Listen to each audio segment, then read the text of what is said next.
Je vous assure. Mbote na baimboka mbote na bakongomani ba oyo balingaka masolo ya mboka ezalaki sengo ntango tokutanaka mpona kobesta masolo oyo ezali koleka na mboka na biso République démocratique du Congo uta mboka na biso ezali agressé par l'armée rwandaise bolandaki ba résolution ya conseil de sécurité bolandaki bazali koloba na Union européenne kasi mpe lelo toyebi ete pour parler entre délégation technique oyo batambolaki na Washington mpona koluka kimia na mboka na biso basusu balobi ete kimia ekoleka na nzela ya dialogue tomolaki mwana mboka Martin Fayulu kokutana na mokonzi ya mboka Félix Tshilombo tomoni mpe na ngambo mosusu bayao mosusu babi ete bango bakokendeka na nzela manduki kasi kimia na mboka ekoleka ndenge nini une année déjà ya gouvernement soumino ya tolingi to évaluer bandeko bandi est-ce que ezali na bakongole ezali na bandeko bakokanisa solo makambo batamboli ndenge esengelaki tomoni mpe bango bazwi bamandat administratif ya l'État lokola babukumestre tomoni gouverneur venu kometa Kinshasa mpe na bagouverneur mosusu bango nyonso mpe bazali kozala misala kasi bilan na oyo etali commune ya Sele ezali koconcerne mpe bacongolais surtout bakinois oyo bayoka yango na mosika tokobeta masolo mpo ete mokolo ya le 30 mai boyebi ete toyokaka nungunungu papa sentinelle tokitaka awa mpona kolandela mayeba lekaki toyokaki ete installation ya chef Platini toyokaki mwana mboka chef Maindombe Fiston Ebabi atalisaki ete bato bakufaki il y a eu 2 morts absence ya bukumestre ya Sele na kata makambo na pona nini est-ce que zalaki solo bato bakufaki to bakufaki te tokobeta masolo na zali na moko te ya mona présenter ba estimer confrère elongo na bango tokotuna ba tokobeta masolo na koleka ko présenter bino invité na biso ya mokolo ezali bongo bukumestre ya commune ya Sele ndekombo mbote mwana mboka mbote mopandisango boye malamu na plateau spécial oya mokolo tokobeta masolo na base kozali très à l'aise pour la kolandela na mituna ya biso pe ba confrère. Très bien, merci beaucoup Naza, tellement à l'aise et en plus et c'est beaucoup plus aux ongelanga du fait qu'on a un bibino na 4 nanga musala exactement donc le boza pena na mabele nanga voilà bandeko balandi tozali na mwana mboka Yves Luamba azali pe moko ya ko présenter d'abord la cardinal atako memele makambo Yves Luamba Congo 26 mbote bino malamu ouais mbote na yo papa sentinelle tona erré lelo awa toye ko so mo pepe naturel awa na commune ya Sele kasi na sens pe awa na devoir na biso ya redevabilité tozala na yango et pas la population tokutani lelo na premier citoyen ya municipalité ya Sele o tozala na motuna nga mingi na kovanda na makambo ya Jésus lelo yo une année ya gouvernement souminois mokonza mboka tozalaki na Kolwezi tomoni mokonza mboka boni yambi mama Thérèse wazali ministre ya affaires étrangères atomoni loboko parce que azalaki content na mosala oyo asali tomoni lelo ba membre ya gouvernement moto na moto azali kosala auto évaluation kasi ntango toza kolobela gouvernement d'une manière générale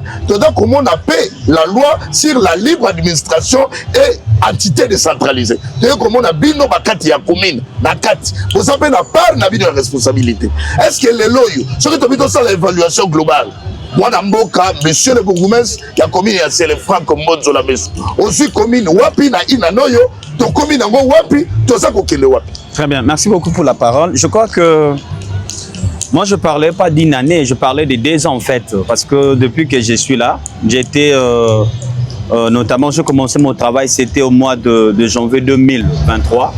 Aujourd'hui, ça fait déjà presque 2 ans ou 3e année que nous sommes montés déjà dans la vie. Mais par rapport à Motuna Nayo, il est certes vrai que lorsque la première ministre, Excellence Madame Souminoa, a joué qui fonctionne, et ngana lobaki loko moronenge bakino balobaka, mama yenzale si.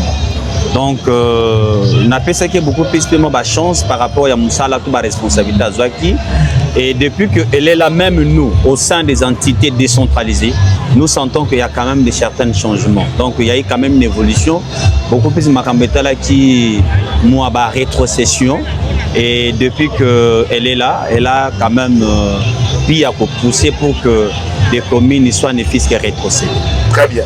Wana lobi na part oyo gouvernement sikoto zongi na mabele na yo oyo moko dali mokonzi na dolobela une année plus parce que tout ça là parallèlement par rapport à gouvernement central par ya moto na moto awa na kati ya commune ya Sele na une année oyo nini oyo osali pour la population nini oyo osali pour la commune ya Sele nini oyo par na yo dali nini la kati ya commune ya Nsele na inano ba défi nini oyo c'est que ça là peut-être mokokoso oyo da kosenga to pesa yo mwa tango okoki kosala okoki kolimbola biso awa parce que problème ya kati ya commune oyo dali ebele awa dali ebele toda kolobela notamment makambo ya insécurité oyo da kolemba te kovanda na kati ya commune na yo na kati ya commune na yo makambo dali ebele makambo ya conflit parcellaire ezali makambo ebele nini oyo sali na part na yo état que gestionnaire et municipalité. Merci beaucoup. Je pense que Kinshasa a d'abord deux problèmes majeurs. Le problème de l'insécurité et le problème de l'insalubrité. Quand je suis venu ici, parce que vous allez parler de Inané, on a yawa, on a beaucoup tata rato ya assainissement ezalaka te. Ata kombo pona ko kombo la balabala ezalaki. Mais dès que je suis entré, na bandi koluka comment lutter d'abord contre les salubrités. J'ai acheté, que ce soit des matériels aratoires.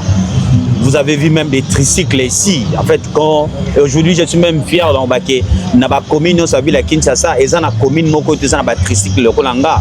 Aujourd'hui, j'ai créé même le brigade d'assainissement, ou peut-être dans la commune, c'est athées. J'ai au moins 200 personnes à qui aujourd'hui, peut-être tout le jour, il y a 15 000 francs congolais équivalent de $5 en matière de sécurité. Il y a une commission mixte que j'ai créée. J'ai associé la FARDC, ANR, DGM, la garde républicaine. Tout ça, c'est pour lutter contre l'insécurité. J'ai conçu pas mal de soucis aujourd'hui. Et la police, c'est à tout moment peut-être... C'est à tout moment tu actives à Kabango. Donc, depuis que je suis là, il y a un faire notamment inventer. Mais cette question-là, beaucoup plus, je voulais en sorte que la population réponde. Mais c'est Yves. Je veux vous dire que moi, en dehors d'être le bourgmestre, je suis élu de Kinshasa et précisément dans la circonscription de Nsele. Mandat, on a un camp. Parce que Nabandi Moussala, le 5 janvier 2023, élection au mois de décembre 2023. Dans les 11 mois, je préparais. Et ni ne sali que la population a voté. Parce que je connais ces deux problèmes-là. Problème d'insalubrité, problème d'insécurité. Et le quoi on a travaillé sur Yangopé, je continue toujours à travailler sur ça.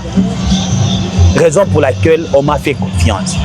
Donc on voit que dans ces domaines-là, le bilan elle est tellement positif depuis que Franck Mo est arrivé. Parlons même de la maison communale. J'ai trouvé ça comment? Mais aujourd'hui, j'ai le meilleur bureau de la ville province de Kinshasa, je peux dire, dans ma commune. Donc, je suis fier aujourd'hui même de dire ça. C'est pour dire que le bilan, pendant une année, pendant les 2 ans que je fais, le bilan, elle est tellement positif. Tellement positif. Sauf que Batebele va croire tes mains.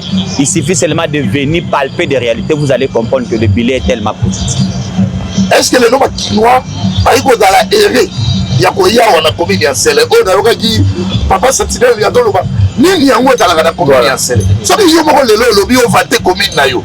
On va ça va congolais d'une manière générale au bala Bolanda yo. Ni ça la commis un seul. Commune un seul au regard des statuts nango c'est une commune urbano-rurale. C'est pour dire que ici nous consommons bio d'abord. Parce que ici ma population vit de l'élevage, la pêche ainsi l'agriculture. Ça fait partie, il y a vie au bito de Zaranangwao. Ce qui n'est que Flavia lobby que nini pende Zarakao. Mais nini Zarakao, ah tozo liambis. Yo lingeto somba ba kuisi na ba nino e ba vivre frère. Non, ils sont consomment bio. Et ça avantage. D'ailleurs, je vous informe que le chef de l'État a conçu ce qu'on appelle le port ici. Le port, ces ports-là, je pense que Karaté Rosala mise en service, il y a tonnage, poisson, notamment pour faire vivre Kinshasa. Et ça va avantage pour la commune en Nsele. Donc ici chez nous, nous trouvons tout est naturel. Ok? Ah oyo kamu pepe ya soloté. Ah okuta ba soloté. Talaka même cadre na mbibino libanda ah. Bonso na mbibino na bureau nanga. Je vous reçois ici d'ailleurs, ça c'est la cour communale. Mais talango ngezali. Commune en Nsele, c'est une commune de solutions. Peut-être belé ba oyebate. Aujourd'hui, je vais vous dire même en matière d'infrastructure par exemple. Est-ce que ici dans la ville de Kinshasa, le ministère provincial ne faisait obligé qu'à faire on ne peut pas construire ça ici. Moi je vis nous on a vécu ça en Nsele. Nous sommes des natifs d'ici. Parlons même de l'ancien président Mobutu. Moi, je connais, quand il a créé Daipen, des gens quittaient notamment centre-ville, pour ça là, on en sait. Est-ce que Wana, c'est ça que je dis, la commune c'est une commune de solutions à laquelle ceux qui ont le gouvernement Tchango Miso, vous allez voir que Makamou est belé autant. Monsieur le bourgmestre, ça va être Kabandeko pour nous monopoliser parole. Récemment, premier citoyen il y a ville province ya Kinshasa. Aya makibino ba bourgmestre. D'abord il y a ko beta loboko na mesa. Ya ko senga na bourgmestre pour accompagner ville pour que redorer belle robe na ngo ezala kakala. Ah on a commune ya Selesika o Yozali. Est-ce qu'il y a des couacs ou soit l'autorité à Kinshasa donc pousser Bino, mais vous avez peut-être ma difficulté. Donc permettre Binoté. Donc comment on peut ainsi qu'il y a ligne? Est-ce qu'on peut expliquer dans ma Congolais? Est-ce que dans les pressions quand on a Bino, et ça peut être un moyen pour accompagner politique, pour que accompagner politique publique, pour que et si quand il y a dans le Kawana, Bino peut comment on peut. D'ailleurs, quand on parle même de Kinshasa, le Kinshasa où toute une province est composée de communes. On ne peut pas parler de Kinshasa, Bopeto, Kinshasa, Zobonga, sans pourtant que la commune est banante Kobonga. Raison pour laquelle les gouverneurs ont insisté sur ça. Je vous ai dit, le problème tout ça au Kinshasa, c'est un problème d'insécurité, un problème d'assainissement. Et les gouverneurs insistent. Dernièrement, là, c'est opération, disons, Balaba les a été. Alors, qui devait matérialiser cette vision? C'est nous les bourgmestres. Raison pour laquelle il fallait que tout kende to yo kaye pour que tout soit oya lobi to na ngona ba commune awa. Osola nanga to na ngona ba commune awa. Mais des difficultés oui nous en avons. Des difficultés il est certes vrai. Parce que na kolobano même on regarde de nos lois sur les ETD. La réalité est que ces lois-là est restées sur papier, je vous l'ai dit, et non sur réalité. Parce qu'on donne le libre administration. Mais aujourd'hui, des communes sont presque dépourvues. Faute de quoi? Faute de moyens. Même en matière de sécurité ou même en matière d'assainissement. Tu sais, l'assainissement demande combien de millions, de milliards de dollars. Donc on ne peut pas assainir la ville ou on ne peut pas assainir toute une commune sans avoir des moyens. Donc nous sommes innocents en quelque sorte. Non, nous ne sommes pas des innocents. Parce qu'il faut bien se porter mes faits. Je vais ce exemple. Vous savez, les loyaux, nous des Kinois, on n'a pas cette culture, même il y a des gens comme on a tongo comme la libosa lopam. Est-ce que là il faut qu'un gouverneur ait la pression? Là il faut qu'un gouverneur ait l'obéla. C'est une question comme je dis, nous-mêmes aussi en tant que population, nous avons aussi notre part de responsabilité. Mais on a constaté que les Kinois tantôt nous sommes têtis, Toyo Kakate. Raison pour laquelle Tata Mokondi, il y a Ngomba Kinshasa, il est en train d'insister pour que, de faire comprendre aux populations que Kinshasa est Kobongate, s'occuper de la population, s'occuper de la population à porter main forte. Aucun pays dans le monde et ses développements, même en matière d'assainissement, s'occupe de la population à faire partir. Donc voilà ce que je peux noter. Merci. Voilà, tout allez dans maman Nancy, maman, la base de la question, merci Mwanamboka, votre nom monsieur le maire, surtout notre ville na Tchango, donc ce que ngani la plateau ngani de mon ora côté Tchango bona, adayaka ba mbiso eza photo de na yebo na ki onzo manango et mbote mingi na bana ntiri o surtout toujours ba question na bango ebele baza parmi bato ba na biso mwa mingi. Monsieur le maire, tout le monde d'abord il y a l'émotion, il y a beaucoup plus dernièrement. Dans 4 cas émission tout ça là qui pour la commune entière. Donc pas problème avec le cas. Tout le monde il y a qui pour le bailler. Est-ce que les lots commune entière oh il y a surtout commune ça fait inventer cause dans l'andenne au cas parmi pas commune riche où il bénéficiera surtout d'abord ba taxe délai. Oh les lots couleur tout le monde en tolo ba kentire za kitoko eza penza kitoko parce que faut là ta penza couleur moko différent na ba commune mususu eza na ba biloko de le côté ça mbongo oyo ya kapena na commune wa mais to éviter bisika ekindaka précisément eza d'abord na aéroport Njili taxe combien za likuna tozana ba cimetière rebelle awa na commune Ntele est-ce que Ntele koko za la ndenge ezaleli tandis que zo côté ça moi ba entrée belé tout moi karawana te tozala même na fleuve Congo ba port eza ebele ba wenzeza ebele musolo wana sur la population ba oye ba ekenda ka wapi précisément. Très bien, merci beaucoup. Je crois que na obaki ya ndeko yi balobaki na lobby soko tali ba loi sur les ETD etikali beaucoup plus na papier. et non sur réalité. C'est vrai, la Constitution donne l'autonomie de gestion dans chaque entité.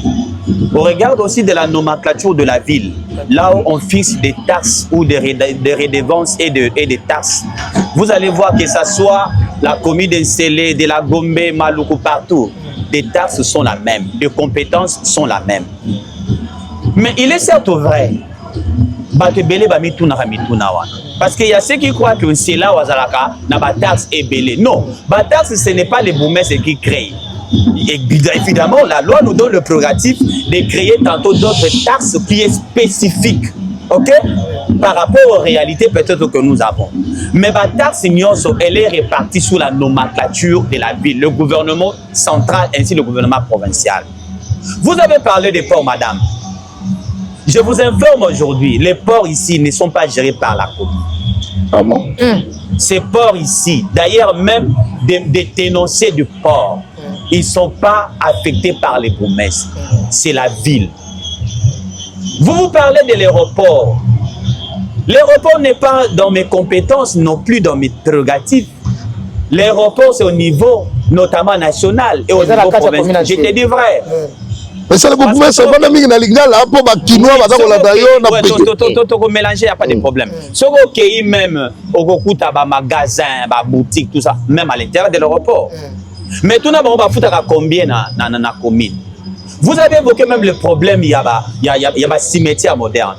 Je me souviens, dans la nomenclature, il y a 2000, si tout va bien, en 2006 ou 2003, il y avait des taxes sur, on appelle ça, sur les taxes sur la construction des caveaux.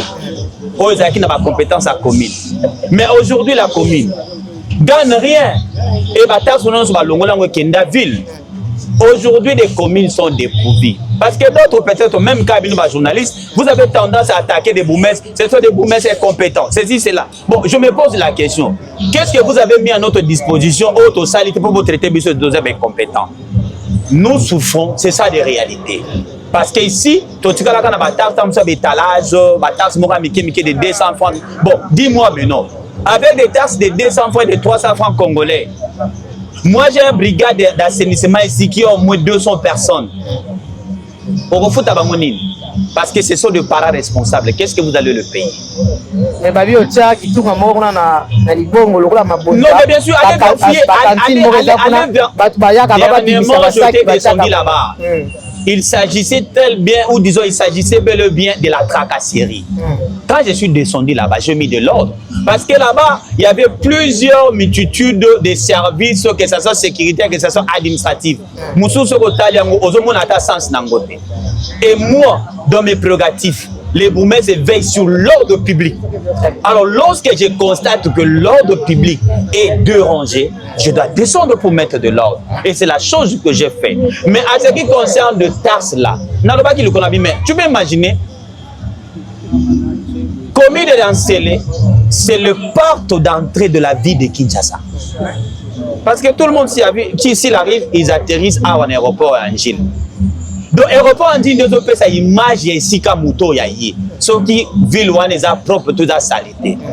Ceux qui ville ou les a sécurisé tout ça non sécurisé. Mais l'État c'est même sur des gros passes. Est-ce que l'État sont dans la communauté?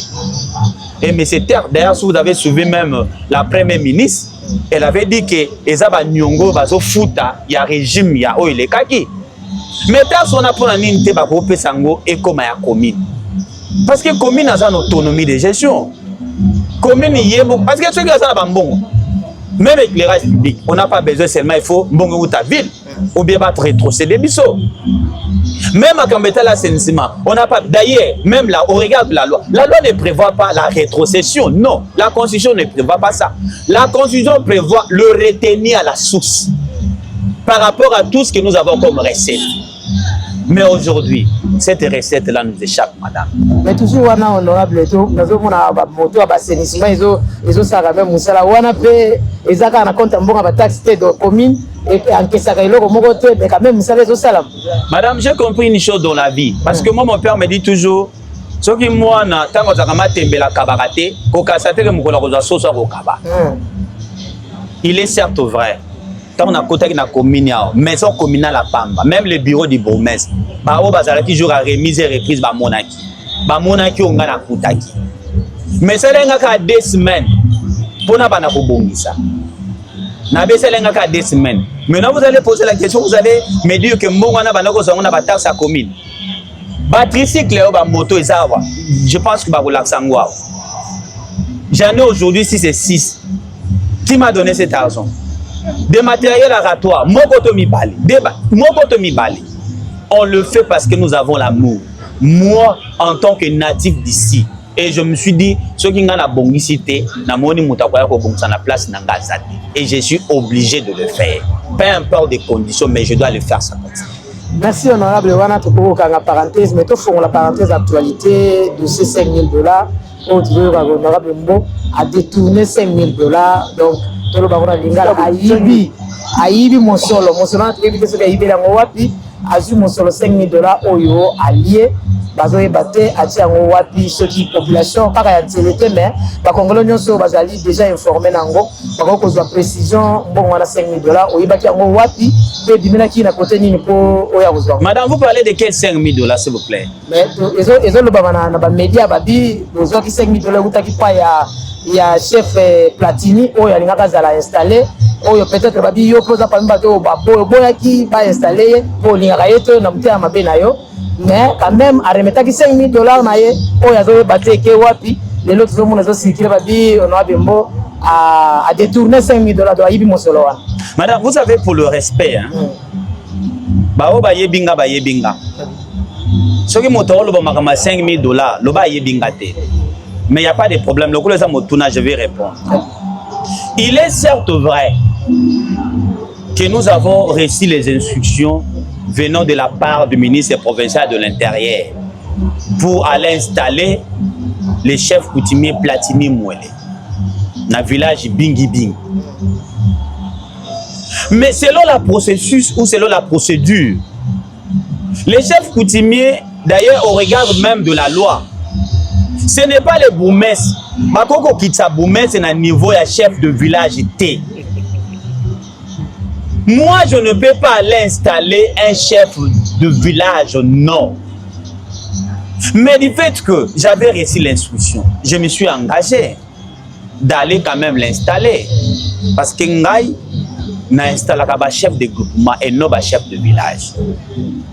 Mais pour installer ça, vu déjà Makambo et Badeko le Kakuna, je vais vous dire, lorsque le ministre m'a saisi, déjà pour même Nazwa lettre wana, lettre wana ba bombela kinga isala ko moins 3 jours. Ba keko sali sa caché même ya commune ba acquise réception en dehors ya secrétariat ya commune. Et c'est l'avocat notamment des messieurs ou les chefs coutumiers Platini qui m'a envoyé par téléphone. Et heureusement aussi, Dieu est bon.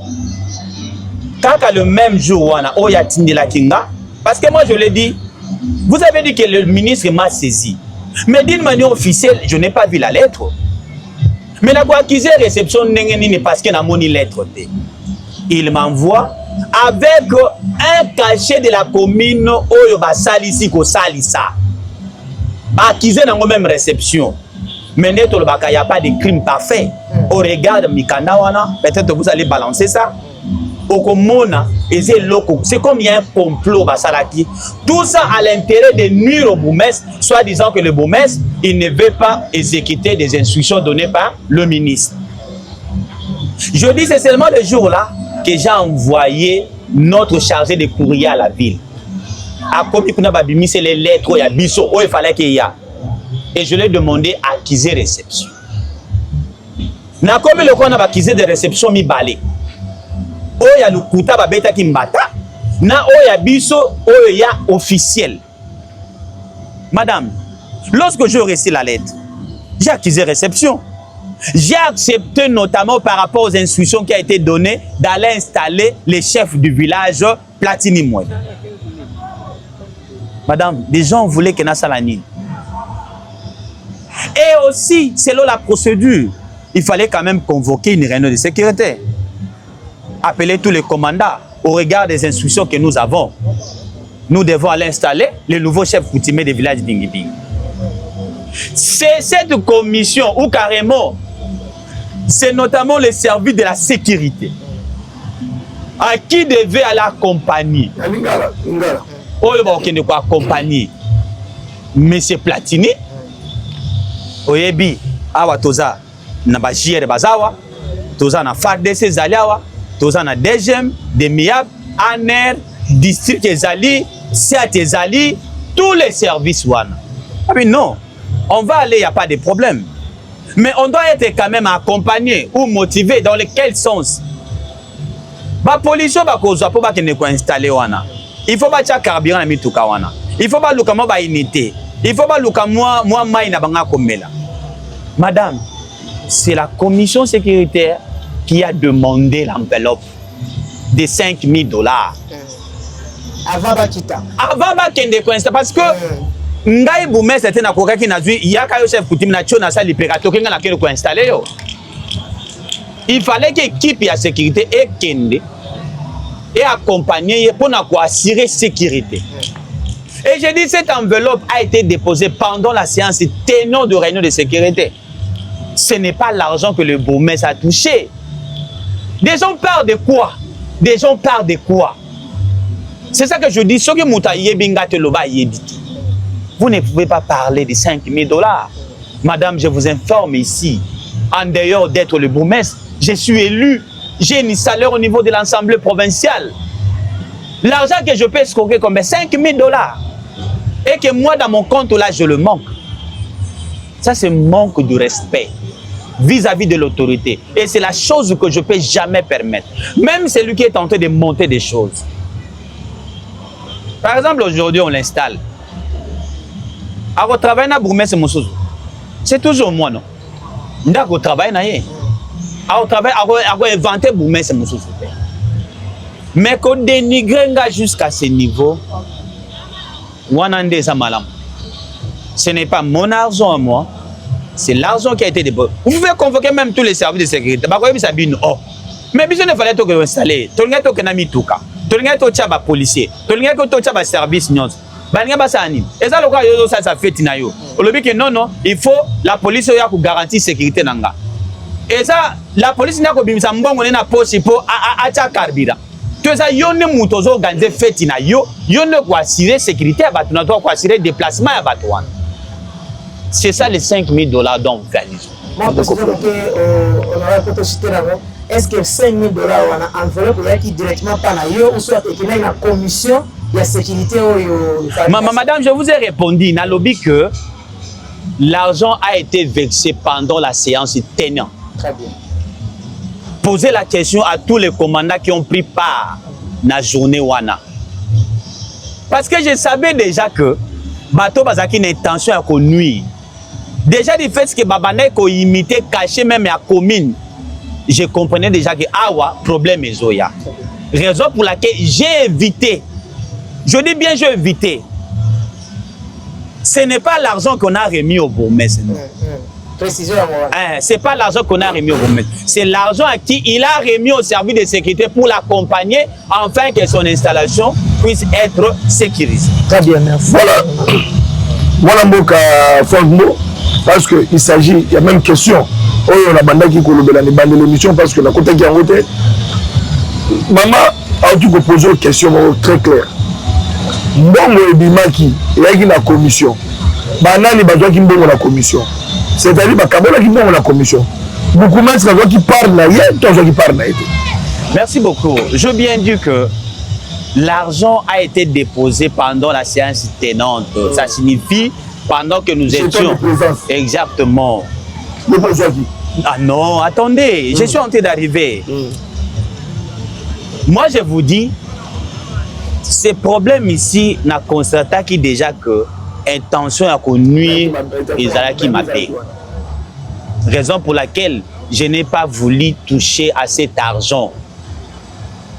Parce que mon Zalaki, ma service va accompagner. Déjà même hier moko a créé un problème. Parce que lorsque moi j'ai reçu même la lettre du ministre, le jeudi certain jeudi, j'ai accusé réception le vendredi. Mais Yemoko déjà a s'arrangé à dire ce qui va sauter à Leni, à qu'il voulait se faire installer lui-même. Or, l'instruction a été donnée au bourgmestre. C'était à moi d'organiser comment je pourrais aller l'installer. Vu de tout ça, j'avais compris que Awa Makele le Kosa Nini et Kozala, Moboule Kozala. Papa, je vous dis, Mbongo Wana, Izaki Mbongo Nakate. Izaki Mbongo Bapesa qui na service à sécurité, au Balinga qui ko assurer sécurité ya moto, il fallait qu'il va installer. C'est Mbongo Wana. Alors, maintenant, on continue à garder la Mozindo.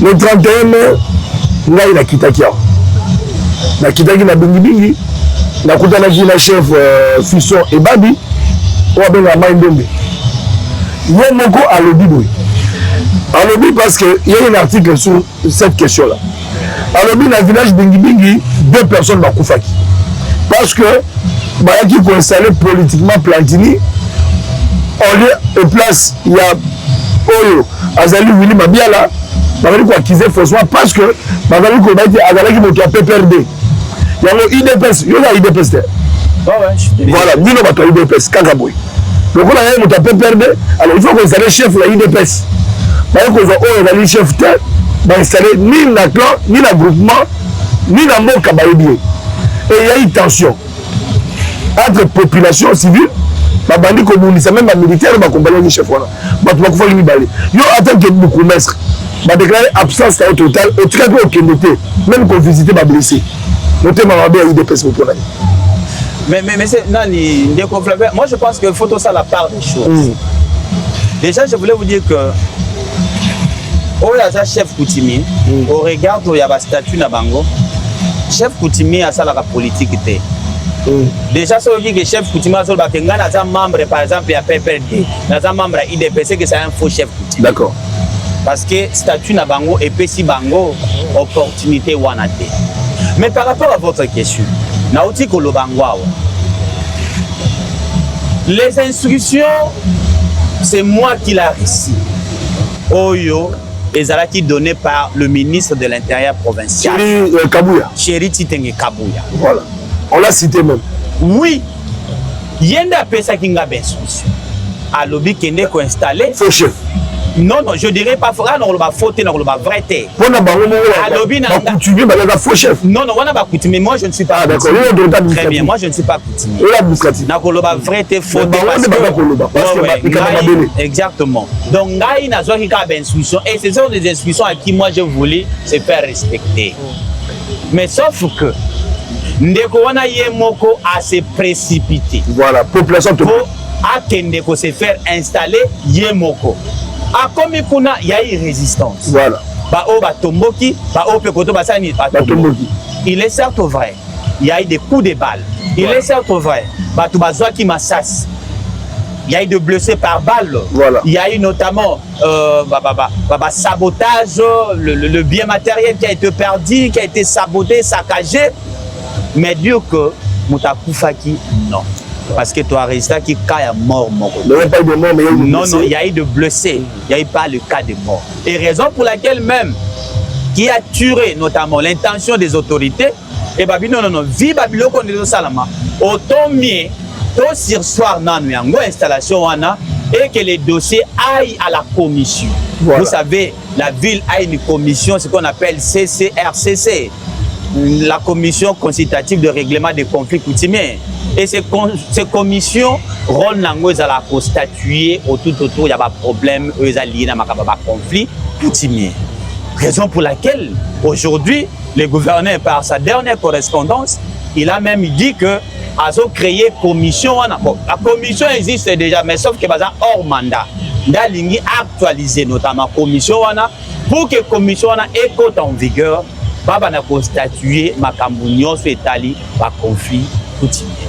Voilà, comme là il y a une commission, moi le été, mais la base qui est quand même comme ça la constat parce que dans la population civile, on va administrer là. Comment quand même on se rend compte comment la population va victime santé la balance tout ça là. Je vous ai dit que il y a eu de blessés par balle, non? Oui. On est parce que j'ai effectué une descente. Je vous ai dit que tout ça. D'ailleurs, je vous informe que la population est Kimaki, et Longwengambo et Katisingambo, vit notamment, il y a Obanek au Kanisa, maintenant on a Kitaki, Nabibo Zonga, gouverneur de la ville, à Sirsoarango, en attendant le dossier, et Zokena. Alors, tout autres, on a 7 minutes, ça représente chacun 2 minutes, par rapport à la question d'actualité, de cours. Avant de quitter la question d'actualité, oui. Car on a 2 minutes. Rapidement, autorité municipale, monsieur le bourgmestre, maintenant, situation actuelle, pour la bingi, depuis le sursoir, installation, il y a chef coutumier. Maintenant, situation est parce que il y a Kalawana, monsieur Willy, il y a quand même situation actuelle. Bon, la situation elle est calme. La population n'a pas d'occupation, d'activité zongi, la population va vivre en Indengezalaki. Bon, c'est maintenant notamment le chef Willy Mabiala qui est là en train de continuer notamment ses fonctions en attendant que la commission est constituée. Oyeba, ce qui est Willy Mabiala, Aza et Yandroit, Aza et Yandroit, ce qui met ses platini mouillés, Aza et Yandroit, et Yandroit, dès que vous avez le rapport, ce qui va percevoir ce rapport, parce que Ezra Willy Mabiala, c'est que les gens doivent comprendre, parce que non, il est protégé par les bourgmestres. Non, Willy Mabiala était déjà, non, il était déjà chef coutumier, ou il était déjà investi, ou disons investi, je voulais dire, 3 ans avant que moi je sois nommé bourgmestre. Et dans l'acte, mon côté, on a signé qui a intronisé Willy Mabiala. Non, a été fait par mes prédécesseurs. Ici, je fais que respecter la loi et la procédure. C'est juste ça. Voilà. La question d'actualité, au départ, il y a ancien président de la République, Joseph Kabila, déjà dans la Jeune Afrique, parti oriental, qui a sali discours il y a plus de 45 minutes, et puis en fin de compte, à continuer la partie orientale pour la Goma. Côté justice, on va dire que les résultats au niveau du Sénat, tu vois qu'ils sont à la levée immunité et tout ça. Mais entre-temps, on va dire que Luka Koyeba, à Kamoya Kingakacho, on peut se Mukongo. Alors, il fallait que de perquisitionner en haut. Que nous, que dans la carte, il va dans la rébellion. Il y a un monsieur le bourgmestre. Tu as évité, ils sont tous les gars à Moutuna. Je vais seulement dire à Moutou, tu seulement dire à Moui. Expliquer dans ma Congolo, Madame Bolanda. Est-ce que Kabila Bomba Mindou qui a un Kingakati? Très sincèrement, je pense que ce sont des questions sensibles, hein, tellement sensibles. Je pense que Nakoka Penzako s'est mixé de dompter. Parce que il y a des services sécuritaires au Moussala. Aussitôt que non, tu as un rapport Wanate, il n'y a pas moyen que je puisse se prononcer là. Non, ce n'est pas une question pour Bomba parce que tout ça c'est la bateau qui est au Moussala. Bangon de Bakouya un rapport. Non, comment les boumets peuvent être associés? Et ces boumets associés Makamandou. Ceux qui m'indouent que ça, ceux qui va bomber, ça, n'a pas associé, n'a pas technicien. Mais lorsque le service sécurité au Kitakuna, ceux qui bombent, ils allaient ne pas simba bombe. Ceux qui m'indouent que ça va ne pas simba mondou. Mais c'est le bourgmestre tout le monde n'a pas battu. Parce que il y a une organisation comme réunion sécuritaire on a quatre qui a commune. Qui n'a quatre dans la quatre commune. C'est dans ce sens d'être tout le monde tout n'a. Mais vous savez, on dit en droit, il y a un principe de don de compétences et d'attribution. Donc, ce que ça a un niveau local, parce que même l'initiateur ou l'initiative, il y a pénétrer à Kingakat, et vous avez un niveau communal, ou un niveau local, et vous avez un niveau national. Donc, c'est pour dire que par rapport à cette question-là, on se réserve. Nous attendons d'abord qu'au niveau national, passe à la rapport. Ce qui va faire ce rapport, là, peut-être, nous maintenant en tant que des gestionnaires, ou moi en tant que les gestionnaires de l'entité, nous avons sa population.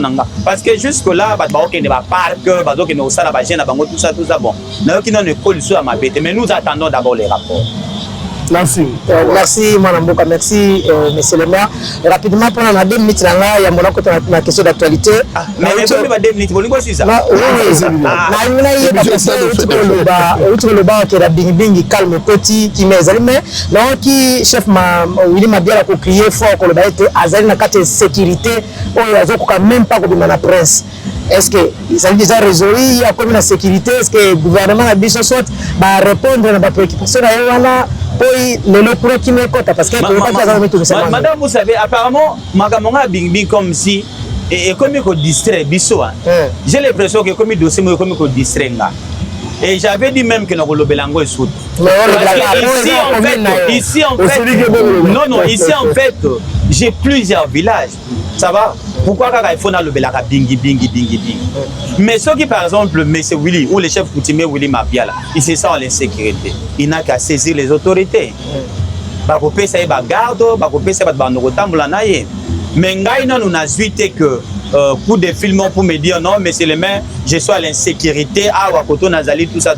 Mais ceux qui passent à l'insécurité, mais le service de sécurité, pour notamment pour sécuriser la population n'a bien aillé. Donc, merci. Question dans l'actualité, on a évité peut-être ceux qui mukanda on appelle comme on attend on utuza mukanda mo biso za mingi na internet to éviter ceux qui za solo bien le kuta ko le baete loi moko ko pesa mola mukanda yo na ministère intérieur loi moko pesa mola ke ba bourgmestre désormais bazala voter au lieu que bazala ordonnance présidentielle est-ce que comme il dit na bourgmestre est là na groupe et ça ko pesa mola na ministère intérieur mais eza au regard notamment la construction na biso mboka oyo ba prévoyait déjà que il faut notamment Baboumé c'est Bazala, notamment élu par des conseillers communaux, conseillers communaux.